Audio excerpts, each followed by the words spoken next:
دوسری طرف عمران اپنے فلیٹ میں موجود تھا کہ پاس پڑے ہوئے فون کی گھنٹی بج اٹھی۔ عمران نے ہاتھ بڑھا کر ریسیور اٹھا لیا۔ علی عمران MSc آکسن بول رہا ہوں، عمران نے اپنے مخصوص لہجے میں کہا۔ ٹائیگر بول رہا ہوں باس، دوسری طرف سے ٹائیگر کی آواز سنائی دی۔ ماشاء اللہ، کیا انقلابات ہیں زمانے کے! اب ٹائیگر دھاڑنے اور اڑانے کے بجائے بولنے لگے ہیں، اسی لیے تو بیچاروں کی نسل معدوم ہوتی جا رہی ہے، اور اب زیادہ سے زیادہ ان کی کھالیں بڑے لوگوں کے ڈریسنگ روم کی دیواروں پر لٹکی ہوئی نظر آتی ہیں، پھر چڑیا گھر کے پنجرے میں بیچارے ٹہلتے ہوئے نظر آتے ہیں۔ عمران کی زبان رواں ہو گئی۔ باس، میں نے رابرٹ کا سراغ لگا لیا ہے۔ دوسری طرف سے ٹائیگر نے عمران کے کامنٹس پر کوئی تبصرہ کیے بغیر اصل بات کی طرف آتے ہوئے کہا۔ اچھا، مبارک ہو! کون سی کار سے ملا ہے رابرٹ؟ عمران نے کہا۔ باس، وہ سمگل ہو کر کافرستان جا رہا تھا کہ مجھے اطلاع مل گئی، میں نے عین وقت پر ساحل سمندر پر چھاپا مارا اور اسے وہاں سے اڑا لیا، ٹائیگر نے جواب دیا۔ اچھا، پھر اب اس کا کیا کرو گے؟ عمران نے مسکراتے ہوئے کہا۔ میرا خیال ہے کہ باس، اسے ہنگری کی حکومت کے تحویل میں دے دیا جائے، ٹائیگر نے کہا۔ نیک ارادہ ہے، لیکن ہنگری حکومت سے تم رابطہ کیسے کرو گے؟ عمران نے مسکراتے ہوئے کہا۔ اس لیے تو میں نے فون کیا ہے کہ باس، آپ اس سلسلے میں میری مدد کریں۔ میں کیسے مدد کر سکتا ہوں؟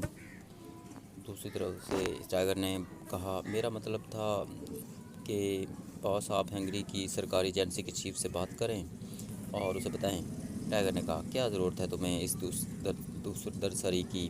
جو لوگ اسے ٹیسٹ کر رہے تھے ان کے حوالے کر دو، وہ خود ہی اسے ہنگری پہنچا دیں گے، عمران نے کہا۔ باس، اس رابرٹ نے مجھے بتایا کہ وہ ہنگری سے کوئی فارمولہ لے کر فرار نہیں ہوا، بلکہ اس کا لیبارٹری کے انچارج ڈاکٹر رافل سے جھگڑا ہو گیا۔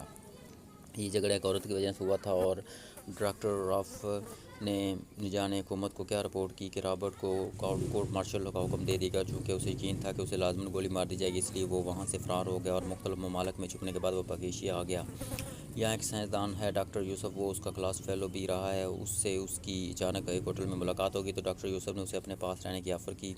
بقول رابرٹ، ڈاکٹر یوسف کسی خوفناک سن ریز کے فارمولے پر کام کر رہا ہے، اور اس نے اپنی لیبارٹری کو انتہائی زبردست سائنسی انداز میں خفیہ رکھا ہوا ہے، اور بہرحال رابرٹ اس کے ساتھ کام کر رہا ہے۔ پھر کسی سائنسی پوائنٹ پر ان کے درمیان اختلافات ہو گیا تو ڈاکٹر یوسف نے اسے لیبارٹری سے نکال دیا، چونکہ رابرٹ کو خوف تھا کہ ہنگری ایجنٹ اسے ٹیسٹ کر کے واپس لے جائیں گے اور پھر اسے گولی مار دیں گے، اس لیے وہ کافرستان فرار ہو رہا تھا کہ میں نے اسے چھاپ لیا۔ ٹائیگر نے تفصیل بتاتے کہ تو تم کیا چاہتے ہو؟ عمران نے الجھے ہوئے لہجے میں اور قدرے اکتائے ہوئے لہجے میں کہا۔ آپ جیسے کہیں، ٹائیگر نے کہا۔ درسری مول لینے کی ضرورت نہیں ہے، ہمارا اس جھگڑے سے کوئی تعلق نہیں ہے، یا تو اسے کافرستان بھجوا دو یا ان لوگوں کے حوالے کر دو جو اسے ٹیسٹ کرا رہے ہیں۔ عمران نے منہ بناتے ہوئے کہا، اور اس کے ساتھ ہی اس نے ریسیور رکھ دیا اور ساتھ ہی وہ کتاب کی طرف متوجہ ہو گیا۔ پھر جس طرح آسمان بجلی کی طرح چمکتی ہے، آسمان پر بجلی چمکتی، اسی طرح ایک خیال اس کے ذہن میں آیا تو وہ بے اختیار چونک پڑا۔ اسے خیال آیا گیا کہ ٹائیگر نے بتایا کہ ڈاکٹر یوسف پاکیزیا کی کسی خوفناک سن ریز پر کام کر رہا ہے، اور اس نے لیبارٹری خفیہ رکھنے کے لیے انتہائی زبردست حفاظتی اقدامات کر رکھے ہیں۔ پہلے تو یہ بات اس کے ذہن میں سرسری طور پر گزر گئی تھی، لیکن اب اچانک اسے خیال آ گیا تھا کہ اس نے سوچا کہ اس سلسلے میں سرداور سے بات کی جائے۔ اس نے کتاب بند کی اور پھر ریسیور اٹھا لیا۔ داور بول رہا ہوں، رابطہ قائم ہوتے ہی دوسری طرف سے ایک آواز سنائی دی۔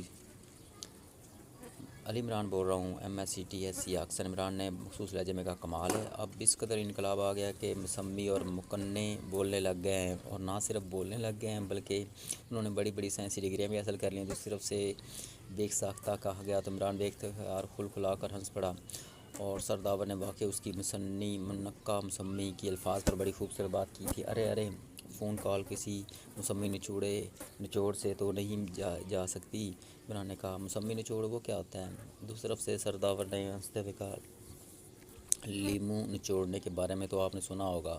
ایک صاحب غریب تھے، بڑی بڑی دعوتوں میں انہیں بلایا نہ جاتا تھا، جبکہ وہ ایسی دعوتوں کے بے حد شوقین تھے، اس لیے وہ لیمو کے لے کر دعوت میں پہنچ جاتے، اور جب کھانا شروع ہو جاتا تو وہ کھانے کی پلیٹ پر لیمو نچوڑ کر کہتے کہ اس سے کھانا مزیدار اور ہضم ہو جاتا ہے، اور لوگ از اخلاق انہیں بھی ساتھ کھانے کی دعوت دے دیتے۔ اس طرح لیمو نچوڑ صاحب خود دعوتیں اڑاتے تھے، اور لیکن اب کھانوں میں بھی انقلاب آ گیا، اب کھانے میں بھی لیمو کے بجائے مسمی نچوڑنا شروع پڑتی ہے، اس لیے منقع مسمی کا مطلب ہوا کہ مفلس و کلاش۔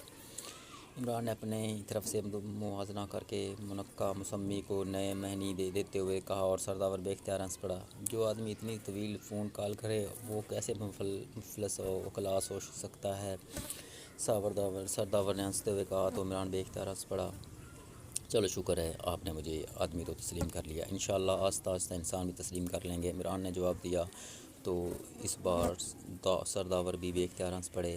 اب اگر منقع مسمی اصل بات بتا دے تو میری طرف سے بے شک کسی بھی ہوٹل میں جا کر بغیر مسمی نچوڑے دعوت کھا لے۔ سرداور نے کہا واہ واہ، اسے کہتے ہیں سخاوت، خواہ تم حاتم طائی کا نام مشہور ہے۔ عمران نے جواب دیا مطلب ہے کہ ابھی تم اصل بات بتانے پر آمادہ نہیں ہو رہے۔ چلو ٹھیک ہے، 1 گھنٹے بعد فون کر لینا اور اس دوران تھوڑا سا کام نپٹا لوں۔ سرداور نے کہا مطلب ہے کہ 1 گھنٹے میں تھوڑا سا کام کریں گے، جبکہ آپ نے کبھی حساب نہیں کیا کہ آپ کو حکومت جو تنخواہ اور الاؤنسز دیتی ہے وہ سب ملا کر انہیں گھنٹوں میں تقسیم کیا جائے تو مجھے یقین ہے کہ عوام کے خون پسینے کی کمائی جس سے وہ ٹیکس دیتے ہیں آپ پر کتنی خرچ ہو رہی ہے۔ عمران نے جواب دیتے ہوئے کہا اب میں کیا کروں اس خون پسینے کی کمائی کا، کھاتا تو ایک مفلس و کلاش ہی خراب کر رہا ہے۔ عمران سرداور نے بڑے بے بس سے لہجے میں کہا اور عمران بے اختیار کھلکھلا کر ہنس پڑا۔ آپ کا لہجہ بتا رہا ہے کہ آپ کو واقعی اس بات کا احساس ہو گیا کہ خون پسینے کی کمائی کا کیا مطلب ہوتا ہے۔ چلو یہ بھی غنیمت ہے اس دور میں، ورنہ یہ دور تو اس بے بسی کا آ گیا ہے کہ لوگ پسینے کا تو لفظ بھی ہی بھول گئے ہیں۔ ظاہر ہے گرمیوں میں اسے اے سی کا استعمال، ٹھنڈے مشروبات کا استعمال کہاں پسینہ آنے دیتا ہے، اور خون تو اب صرف پریشر ہائی اور لو کے کرنے کے کام آتا ہے۔ عمران کی زبان ایک بار پھر چل پڑی اور کہاں آسانی سے رکنے والی تھی کہ اب 2 گھنٹوں بعد فون کرنا۔ سرداور نے کہا اور اس کے ساتھ ہی اس نے رابطہ ختم ہو گیا تو عمران بے اختیار مسکرا دیا۔ اس نے ہاتھ بڑھا کر ریڈیو دبایا اور پھر ٹون پر نمبر پریس کرنے شروع کر دیے۔ داور بول رہا ہوں، رابطہ قائم ہوتے ہی دوسری طرف سے سرداور کی آواز سنائی دی علی عمران بول رہا ہوں جناب۔ عمران نے بڑے مؤدبانہ لہجے میں کہا میں نے کہا تھا کہ 2 گھنٹوں بعد فون کرنا۔ سرداور نے مسکراتے ہوئے کہا میں نے آپ کے حکم کی تکمیل کرتے ہوئے اپنی گھڑی 2 گھنٹے آگے کر لی ہے۔ عمران نے جواب دیا تو سرداور بے اختیار ہنس پڑے۔ اچھا ٹھیک ہے، اب مزید کیا کہا جا سکتا ہے؟ سرداور نے ایک طویل سانس لیتے ہوئے کہا کیوں نہیں کہا جا سکتا، آپ شادی کر لیں، مزید جو کچھ آپ چاہتے ہیں وہ سب ہو جائے گا۔ عمران بھلا کہاں آسانی سے باز آنے والا تھا، لیکن دوسری طرف سے جب کوئی جواب نہ ملا تو عمران بے اختیار مسکرا دیا۔ وہ سمجھ گیا کہ اب سرداور چلہٹ کی انتہا کو پہنچ چکے ہیں، لیکن وہ چونکہ عمران سے بے حد محبت کرتے تھے اس لیے وہ اسے کوئی سخت جواب نہیں دینا چاہتے تھے، اس لیے انہوں نے خاموش احتجاج شروع کر دیا۔ جناب ہمارے ایک ملنے والے تھے جن کا نام تھا آغا بشیر احمد، اور چونکہ وہ شاعر بھی تھے اس لیے انہوں نے اپنا تخلص رکھا ہوا تھا خاموش، اور یہ لفظ خاموش ان کے نام کا حصہ تھا، اس لیے وہ آغا بشیر احمد خاموش کہلواتے تھے۔ انہوں نے جب ایک بار ایک صاحب نے فون کیا کہ وہ دوسری طرف سے آغا بشیر احمد خان خاموش صاحب نے فون کر اسے اٹھایا اور اپنی مخصوص بھاری آواز میں کہا خاموش، تو فون کرنے والے صاحب نے یہ سمجھا کہ وہ اسے خاموش رہنے کا کہہ رہا ہے، میں اس لیے وہ بیچارے فون کرنے کے بجائے خاموش ہی رہے۔ عمران نے کہا تو اس بار سرداور بے اختیار ہنس پڑے۔ اب تم آخر کہنا کیا چاہتے ہو؟ سرداور نے ہنستے ہوئے کہا آغا بشیر احمد خاموش صاحب کی کوٹھی کا نام تھا جہدہ خاموش، اور آپ تو ظاہر ہے عالم فاضل آدمی ہیں، اس لیے اب آپ کو یہ بتانے کی تو ضرورت نہیں ہے کہ وہ جہدہ خاموش کا مطلب ہوتا ہے قبرستان، اس لیے آپ پلیز اپنی لیبارٹری کا نام جہدہ خاموش نہ رکھ لیں۔ عمران نے جواب دیتے میں اسے رکھ بھی لوں گا تو تم نے قبرستان سے بھی فون کرنے سے باز نہیں آنا۔ سرداور نے کہا تو اس پر عمران بے اختیار ہنس پڑا۔ چلیں وعدہ رہا کہ فون نہیں کروں گا، عمران نے ہنستے ہوئے کہا تو سرداور اس لطیف جواب پر بے اختیار ہنس پڑے۔ عمران کا مطلب تھا کہ آپ قبرستان تو بنائیں، اس کا وعدہ کہ وہ فون نہیں کرے گا، اوکے میں کوئی زہریلی گیس اٹھا لاؤں لیبارٹری سے۔ سرداور اس کی مطلب کی بات سمجھتے ہوئے کہا ارے خودکشی کریں آپ کے دشمن، آپ نے ابھی دنیا میں دیکھا ہی کیا ہے، وہ کیا کہتے ہیں حسرت اس اونچے پہ جو بن کھلا مرجھا گیا، اس لیے ابھی تو آپ کو کھلنا ہے، اونچے سے پھول بننا ہے۔ عمران کی زبان ایک بار پھر رواں ہو گئی۔ یا اللہ اب میں کیا کروں؟ سرداور نے کہا میرے حق میں دعا کریں۔ ویسے ایک صاحب ہیں ڈاکٹر یوسف، جن کے بارے میں معلوم ہوا ہے کہ وہ پاکیشیا میں کسی خوفناک ریز پر کسی خفیہ لیبارٹری میں کام کر رہے ہیں، اور ان ریز کا نام ہے سن ریز۔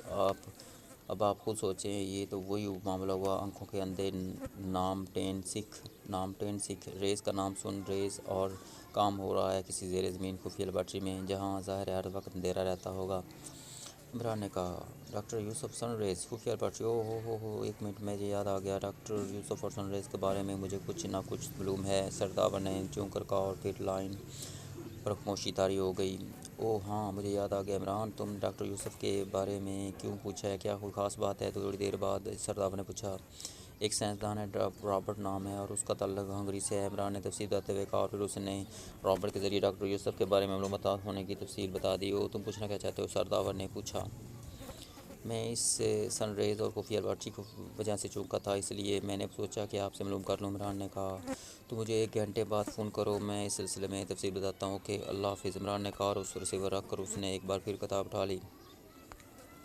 سلمان چونکہ مارکیٹ گیا ہوا تھا، اس لیے عمران اکیلا ہی فلیٹ میں موجود تھا۔ پھر تقریباً 1 گھنٹے بعد اس نے دوبارہ سرداور سے رابطہ کیا۔ عمران بیٹے، میں نے معلومات حاصل کی ہیں، ڈاکٹر یوسف ایک کمپنی سے پاکستان آئے تھے، انہوں نے سن رائز کے فارمولے پر ایک کمپنی میں کام کیا تھا۔ یہ فارمولہ ان کی اپنی ایجاد تھا اور ان کا نام بھی اس نے خود ہی رکھا تھا۔ ان ریز کے بارے میں بتایا گیا تھا کہ یہ ریز اس قدر تباہ کن ہیں کہ جس علاقے میں انہیں فائر کیا جاتا ہے وہ علاقہ ایک پلک جھپکنے میں مکمل طور پر جل کر راکھ ہو جاتا ہے اور اس کی اثرات زمین کے سب سے نچلی تہہ تک پہنچ جاتے ہیں۔ لیکن پاکستان حکومت نے ان ریز پر سرکاری طور پر کام کرنے سے انکار کر دیا تھا، کیونکہ ان کے نزدیک ان ایسی شعاعیں ہتھیاروں میں پر بین الاقوامی پابندیاں ہیں، اس لیے ایسی ہتھیار نہیں تیار کیے جا سکتے۔ ڈاکٹر یوسف جب حکومت کی طرف سے مایوس ہو گیا تو اس نے اپنے طور پر اس فارمولے کو مکمل کرنے کا فیصلہ کیا، اور پھر یہ بھی سنا گیا کہ اس نے سمندر کے اندر کوئی چھوٹا سا جزیرہ جسے کارجو ٹاپو کہا جاتا ہے، حکومت سے 99 سال کے لیز پر حاصل کر لیا اور اس کے اندر اس نے اپنی لیبارٹری بنائی ہے،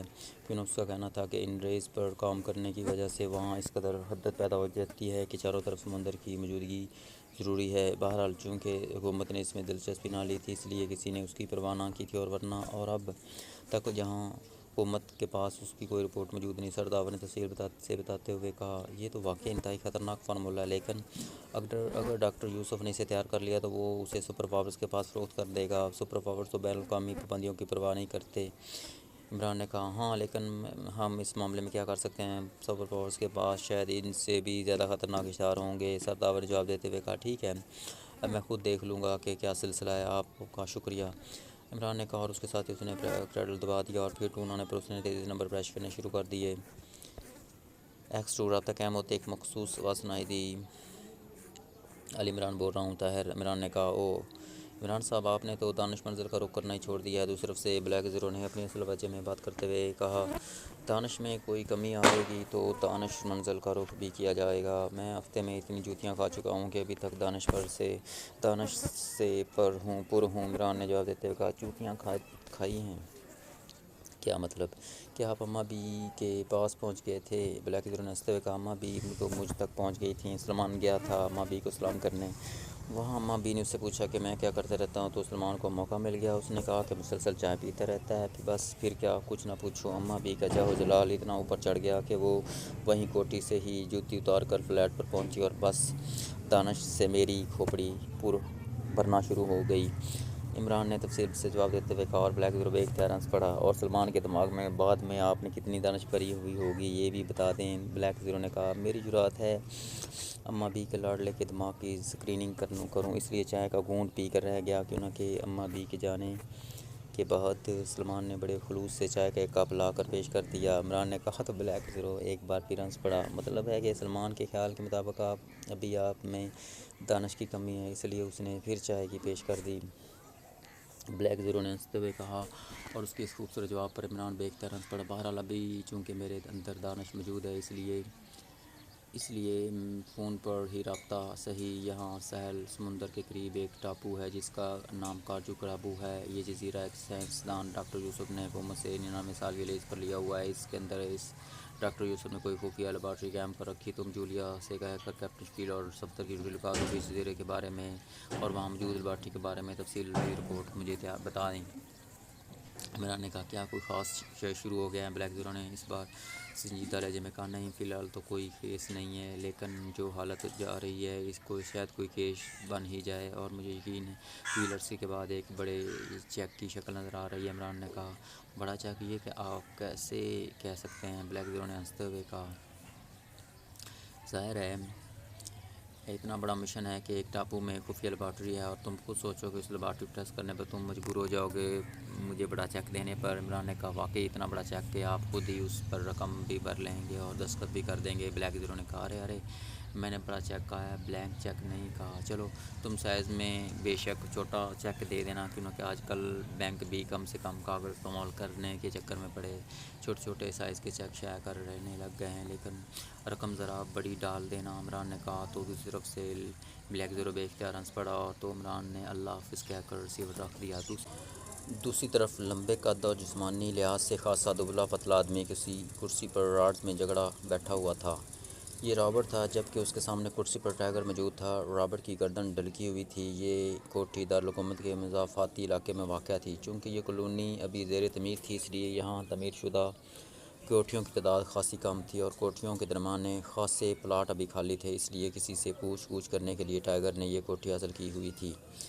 یہاں اس کا ملازم موسم رہتا تھا۔ ٹائیگر ویسے تو کبھی کبھار ہی یہاں کسی کام سے آتا تھا، ورنہ اس کا فون پر یہاں عاصم سے رابطہ رہتا تھا۔ ٹائیگر نے ساحل سمندر سے رابرٹ کو اڑایا اور پھر اسے سیدھا یہاں لے آیا۔ یہاں پہلے اس نے رابرٹ سے ابتدائی بات چیت کی اور پھر اس نے چونکہ عمران کو رپورٹ دینی تھی، اس لیے اس نے اسے بے ہوش کر دیا تھا اور پھر راڈز والی کرسی میں جکڑ دیا تھا اور پھر اس نے کرسی میں جگڑنے کے بعد عمران کو فون کیا اور عمران کو ساری تفصیل بتا دی، لیکن عمران نے اس میں کوئی دلچسپی نہ لی، بلکہ اسے پال پریو کے حوالے کر دینے کا کہہ دیا تھا۔ لیکن ٹائیگر کا خیال تھا کہ رابرٹ بہت کچھ جانتا ہے، اس لیے وہ پہلے سے اس سے اپنے طور پر سب کچھ معلوم کر لینا چاہتا تھا۔ چنانچہ اس نے اٹھ کر راڈز میں جکڑے ہوئے رابرٹ کی ناک اور منہ دونوں ہاتھوں سے بند کر دیے۔ چند لمحوں بعد جب رابرٹ کے جسم میں حرکت کے آثار نمودار ہونے شروع ہو گئے تو ٹائیگر نے ہاتھ ہٹا لیا اور پیچھے ہٹ کر دوبارہ کرسی پر بیٹھ گیا۔ چند لمحوں بعد رابرٹ نے کراتے ہوئے آنکھیں کھول دیں۔ تم نے آخر مجھے کیوں جکڑ رکھا ہے؟ تم کون ہو اور تمہارا مجھ سے کیا تعلق ہے؟ رابرٹ نے ہونٹ چباتے ہوئے کہا، میں نے تمہیں بتایا کہ ہنگری کی حکومت نے تمہیں ٹریس کرانے کے لیے میری خدمات حاصل کی تھیں۔ میں چاہتا تو تمہیں براہ راست ہنگری کی حکومت کے حوالے کر دیتا، لیکن میں چاہتا ہوں کہ تم مجھے سب کچھ کھل کر بتا دو تاکہ تمہاری جان کو خطرہ ہو تو میں کوئی اور فیصلہ کر لوں۔ ٹائیگر نے کہا، جو کچھ میں جانتا ہوں وہ میں نے پہلے ہی تمہیں بتا دیا، تم اور کیا پوچھنا چاہتے ہو؟ رابرٹ نے کہا، تمہارا اور ڈاکٹر یوسف کا اختلاف کس بات پر ہوا تھا؟ ٹائیگر نے پوچھا۔ وہ ایک سائنسی معاملہ ہے، تم سمجھ نہیں سکو گے، رابرٹ نے تفصیل سے ہونٹ چباتے ہوئے کہا۔ ڈاکٹر یوسف سن رائز پر کام کر رہا تھا، کیا تم بھی اس کے ساتھ سن رائز پر کام کر رہے تھے؟ ٹائیگر نے کہا، ہاں، میری وجہ سے اسے بہت فائدہ ہوا۔ اس نے سن رائز کا جو فارمولہ پہلے تیار کیا تھا وہ انتہائی خوفناک تھا۔ اس سے وسیع علاقہ انسانوں، جانوروں اور پرندوں اور عمارتوں میں پلک جھپکنے میں جل کر راکھ ہو جاتا، حتیٰ کہ زمین کی تہہ تک اس کے اثرات چلے جاتے اور وہاں زیر زمین پانی بھی خشک ہو جاتا۔ اس لیے تو حکومت پاک ایشیا نے اس پر کام کرنے سے انکار کر دیا تھا۔ پھر ڈاکٹر یوسف کو خود اس کا احساس ہو گیا کہ وہ ایک غلط چیز ایجاد کر رہے ہیں، اس سے کروڑوں افراد ہلاک ہو سکتے ہیں۔ چنانچہ اس نے اس کی طاقت کم کرنے کی کوشش شروع کر دی، لیکن وہ کامیاب نہ ہو سکا۔ میں ایسی گیس پر کام کرتا رہا ہوں جو توانائی کی طاقت کو کم کرتی ہے۔ میرا فارمولہ تھا کہ میری گیس کو، جسے میں نے HSH1 کا نام دیا تھا، اگر استعمال کی جائے تو دشمن کے اسلحے کی طاقت کم ہو جائے گی۔ یوں سمجھو کہ ایٹم بم ایک عام سا بم بن جائے گا، لیکن یہ گیس بارود پر اثر نہ ہوتی تھی۔ بہرحال جب ڈاکٹر یوسف سے تفصیلی بات ہوئی تو ہم دونوں ایک نتیجے پر پہنچے کہ اگر میری گیس کو سن رائز کے ساتھ شامل کر دیا جائے تو بیک وقت گیس اور ریز ٹارگٹ ایریے میں پھیل جائیں گے، تو سن رائز کے اثر سے اسلحے تک محدود ہو جائیں گے اور صرف اسلحہ جل کر راکھ ہو جائے گا، باقی چیزیں نہیں، کیونکہ H1 بارودی اسلحہ پر اثر انداز نہیں ہوتی، اس لیے سن رائز کا اثر اسلحے پر ہو جائے گا اور وہ تباہ ہو جائے گا۔ ہم اس پر کام کرتے رہے اور کامیابی کے قریب پہنچ گئے تھے کہ جانے کے ایک سائنسی معاملے پر اختلاف پیدا ہو گیا، اور یہ بنیادی اختلاف تھا، رابرٹ نے جواب دیا۔